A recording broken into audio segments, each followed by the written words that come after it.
વાત કરીએ કે સરકાર છે એ સત્તા પર ટકી રાખવા અને સાથે સાથે લોકશાહીમાં લોકોનો મત પોતે મેળવી રાખે, એનો વિશ્વાસ જાળવી રાખે, એ માટે અલગ અલગ માધ્યમો દ્વારા પોતે પોતાની કાર્યની સૂચના આપતા હોય છે. તો ચાલો હવે જોઈએ લોકશાહીમાં લોકમત ઘડતરના માધ્યમો, કે લોકમત ઘડવો છે, લોકોને વિશ્વાસમાં લેવા છે, તો એના માટે અલગ અલગ માધ્યમોનો ઉપયોગ થાય છે.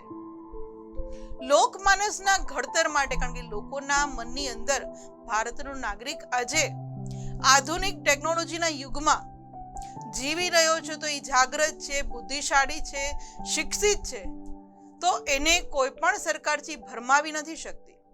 તો સરકાર છે એ આ લોકમાનસના ઘડતર માટે તેમજ લોક જુવાળ ઊભો કરવા માટે પ્રચાર પ્રસાર કરવાના અલગ અલગ માધ્યમો છે એને ઉપયોગી થઈ પડે છે, કે એ માધ્યમ દ્વારા છે લોકોને સમજાવી શકે ભાઈ અમારો પક્ષ છે એ સારી કામગીરી કરશે, સારી કામગીરી કરી રહ્યો છે.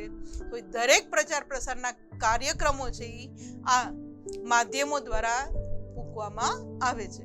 અને આધુનિક સમયમાં વિદ્યાર્થી મિત્રો લોકો સુધી વાત કે વિચારને પહોંચાડવા અનેક માધ્યમોનો ઉપયોગ થાય છે, કારણ કે ટેકનોલોજીના યુગમાં આપણે જીવીએ છીએ, એટલે એમ કહી શકાય કે લોકો સુધી પોતાની વાત કે વિચારને પહોંચાડવા માટે અલગ અલગ માધ્યમોનો આ ઉપયોગ થાય છે. અને આ જે માધ્યમો છે એ વિદ્યાર્થી મિત્રોને આપણે એને મુખ્ય બે ભાગમાં વહેંચી શકાય કે કયા કયા માધ્યમોનો ઉપયોગ થાય. તો એમાં પહેલું માધ્યમ છે એ મુદ્રિત માધ્યમ અને બીજું માધ્યમ છે એ વિજાણુ માધ્યમ. તો ચાલો વિદ્યાર્થી મિત્રો આ બંને માધ્યમો વિશે આપણે વિસ્તારથી માહિતી મેળવીએ કે કોઈ પણ પક્ષે એ પોતાના લોકમાનસ ઘડવા માટે કે લોકો એમને જ મત આપે એ માટે આધુનિક સમયની અંદર આ બંને માધ્યમનો ઉપયોગ કરી અને પોતાની વાત અને વિચારને લોકો સુધી પહોંચાડી અને લોકમાનસનું ઘડતર કરે છે, આ ઇમેજમાં આપણે જોઈ શકીએ છીએ.